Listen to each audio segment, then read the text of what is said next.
আসসালামু আলাইকুম সুপ্রিয় শিক্ষার্থীবৃন্দ, আজকের জীববিজ্ঞান দ্বিতীয় পত্র ক্লাসে তোমাদেরকে জানাচ্ছি স্বাগত। আজ চতুর্থ অধ্যায়ের একটি গুরুত্বপূর্ণ রোগ নিয়ে আলোচনা করব, যে রোগটির নাম হচ্ছে অ্যাঞ্জাইনা, অথবা এটাকে অ্যাঞ্জাইনা পেক্টোরিসও বলা হয়। মানবদেহের বুকে বিভিন্ন কারণে ব্যথা হতে পারে। তো এই ব্যথাগুলোর মধ্যে অন্যতম একটি গুরুত্বপূর্ণ ব্যথা হচ্ছে হৃৎপিণ্ডের ব্যথা। এই হৃৎপিণ্ডের ব্যথা নানান কারণে হতে পারে। তার মধ্যে একটা কারণ হচ্ছে অক্সিজেন সমৃদ্ধ রক্ত যদি হৃৎপিণ্ডে পর্যাপ্ত পরিমাণে সরবরাহ না হয়, তখন হৃৎপিণ্ডের কোষগুলো শক্তি উৎপন্ন করতে পারে না। আর উৎপন্ন করতে না পারার কারণে তখন হৃৎপেশিগুলো কার্যক্ষমতা অনেকাংশে নষ্ট হয়ে যায়। এক্ষেত্রে হৃৎপেশিগুলো মনে হয় যেন নিষ্পেষিত হয়ে আসছে, যার ফলে দম বন্ধ হয়ে আসছে, শ্বাস নিতে কষ্ট হচ্ছে, এরকম অবস্থার সৃষ্টি হয়। আর এই ধরনের যে অবস্থা, এই অবস্থাকে বলা হয় অ্যাঞ্জাইনা। তো অ্যাঞ্জাইনাকে আবার হার্ট অ্যাটাকের পূর্বসূরি বলা হয়। অ্যাঞ্জাইনাকে হার্ট অ্যাটাকের পূর্বসূরি বলা হয়, কেননা অ্যাঞ্জাইনার থেকেই একসময় হার্ট অ্যাটাকের সৃষ্টি হতে পারে। চলো আমরা জেনে নেই অ্যাঞ্জাইনা যদি হয় কারো, তাহলে কি কি লক্ষণ প্রকাশ পেতে পারে।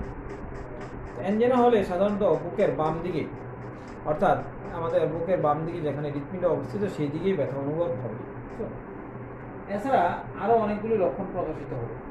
যেমন অ্যাঞ্জাইনা হলে দেখা যায় যে গলা, তারপরে এই যে কাঁধ, পিঠ, বুকের মাঝখানে বা বাম দিকে বেশি ব্যথা অনুভব হবে। এছাড়া অনেক সময় ব্যথা কোন দিক থেকে আসছে সেটাও নির্ণয় করা যায় না। ব্যথা হচ্ছে, বাট ব্যথাটা আসলে উৎপত্তি কোথায় সেটা অনেক সময় বুঝতে পারা যায় না। তারপরে ব্যথা তো আসেই, ব্যথা ছাড়াও বুকে জ্বালা পোড়া হয়, তারপরে পেটে অনেক সময় ব্যথা ছড়িয়ে পড়ে। তারপরে ব্যথা ছাড়াও অনেক সময় হজমেও সমস্যা দেখা দিতে পারে। এগুলো হচ্ছে অ্যাঞ্জাইনা রোগের লক্ষণ। অ্যাঞ্জাইনা রোগ হলে অবশ্যই আমাদেরকে দ্রুত হসপিটালাইজড করতে হবে, ডাক্তারের কাছে নিতে হবে, ডাক্তারের শরণাপন্ন হতে হবে। তো অ্যাঞ্জাইনা যখন হবে, তখন আমাদেরকে কিছু কাজ করণীয় করতে হবে। সেগুলো হচ্ছে কি, যে অ্যাঞ্জাইনা হওয়ার সাথে সাথে আমাদেরকে হৃদরোগ বিশেষজ্ঞ কোনো ডাক্তারের কাছে অবশ্যই যেতে হবে, এবং হাঁটা চলা, তারপরে এই সময় খাওয়া দাওয়া করা কিংবা ব্যায়াম করা ইত্যাদি বন্ধ রাখতে হবে। আর অ্যাঞ্জাইনা হলে সুষম খাদ্য অবশ্যই বেশি পরিমাণে খেতে হবে, স্থূলতা প্রতিরোধ করতে হবে, মোটা হয়ে যাওয়া, আবার চর্বিজাতীয় খাবার ইত্যাদি পরিহার করতে হবে। এছাড়া রক্তচাপ এবং কোলেস্টেরলের মাত্রাকে নিয়ন্ত্রণে রাখতে হবে। ডায়াবেটিস যাদের আছে তাদের ডায়াবেটিসকে কন্ট্রোলে রাখতে হবে। হাই ব্লাড প্রেশার যাদের আছে তাদের হাই ব্লাড প্রেশারকে কন্ট্রোলে রাখতে হবে। এছাড়া ধূমপান ত্যাগ করতে হবে। তারপরে মাদকদ্রব্য কখনো গ্রহণ করা যাবে না। বছরে একবার হলে অন্তত হার্টের পরীক্ষা করতে হবে, যাতে কোনো ধরনের প্রবলেম আছে কিনা সেটা জেনে নিতে হবে। এভাবে প্রতিরোধ ব্যবস্থা যদি গড়ে তোলা যায়, তাহলে অ্যাঞ্জাইনা থেকে রক্ষা পাওয়া সম্ভব হবে। আশা করি তোমরা অ্যাঞ্জাইনা সম্পর্কে মোটামুটি ধারণা লাভ করতে পেরেছ। তো বায়োলজি সেকেন্ড পেপার গাজী আজমলের বইটা যাদের কাছে আছে, তোমরা 154 পৃষ্ঠায় অ্যাঞ্জাইনা সম্পর্কে ধারণা লাভ করতে পারবে। তো আমরা এখন আরেকটি রোগ নিয়ে আলোচনা করব। সেই রোগটি হচ্ছে হার্ট অ্যাটাক।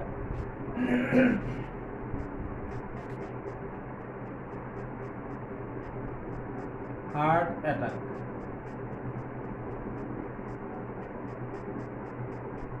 দেখো, অ্যাঞ্জাইনা যদি তীব্র আকার ধারণ করে, অথবা অ্যাঞ্জাইনার যদি যথাযথ চিকিৎসা করা না হয়, তাহলে হার্টে নানানভাবে আরও বেশি অসুবিধা দেখা দেয়।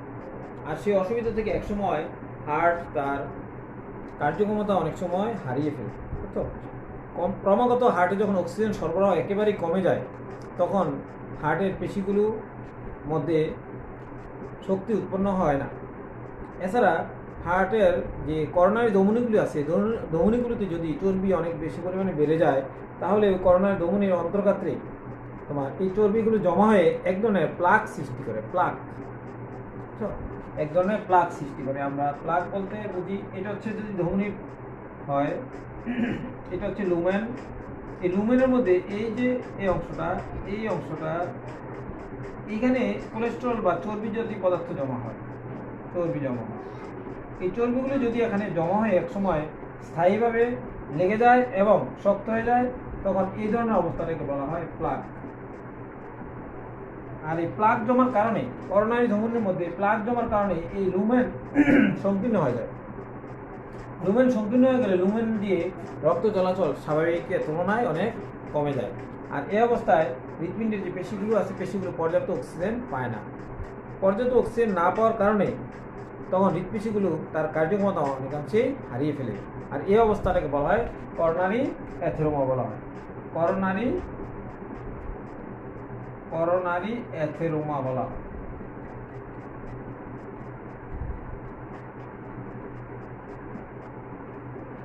এই করোনারি অ্যাথেরোমা যখন এক সময় মারাত্মক পর্যায়ে পৌঁছে যায়, তখনই আমাদের হৃৎপেশিগুলো কার্যক্ষমতা হারিয়ে, সংকোচন প্রসারণ ক্ষমতা হারিয়ে ফেলে এবং হৃৎপিণ্ড পর্যাপ্ত রক্ত সরবরাহ করতে পারে না। আর এই অবস্থাকে তখন বলা হয় হার্ট অ্যাটাক, বা এটাকে মায়োকার্ডিয়াল ইনফ্রাকশনও বলা হয়। হার্ট অ্যাটাক বা মায়োকার্ডিয়াল ইনফ্রাকশনও বলা হয়। মায়োকার্ডিয়াল ইনফ্রাকশন, মায়োকার্ডিয়াল অর্থ হচ্ছে হৃৎপেশি, আর ইনফ্রাকশন অর্থ হচ্ছে অপর্যাপ্ত রক্ত সরবরাহের কারণে টিস্যুর মৃত্যু। খেয়াল করো, মায়োকার্ডিয়াল ইনফ্রাকশন, মায়োকার্ডিয়াল কথার অর্থ হচ্ছে হৃৎপেশি, আর ইনফ্রাকশন কথার অর্থ হচ্ছে অপর্যাপ্ত অক্সিজেনের কারণে হৃৎপেশি যে টিস্যুগুলো আছে, টিস্যুগুলোর মৃত্যু হয়, এটাকে বলা হয় ইনফ্রাকশন। এভাবে মায়োকার্ডিয়াল ইনফ্রাকশন হয়ে থাকে। যদি মায়োকার্ডিয়াল ইনফ্রাকশন কারো হয়, তাহলে কিছু লক্ষণ প্রকাশিত হয়। কী কী লক্ষণ প্রকাশিত হয়? এক নম্বর হচ্ছে বুকে অস্বস্তি হওয়া।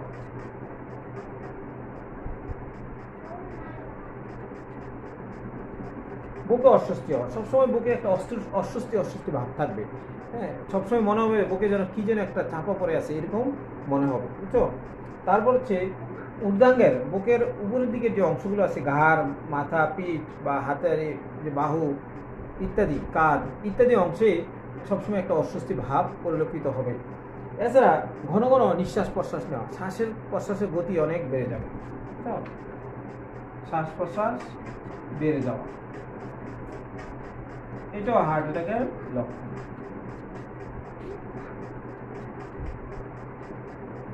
শ্বাস প্রশ্বাস বেড়ে যাওয়া। এছাড়া অনেক সময় বমি বমি ভাবও হতে পারে।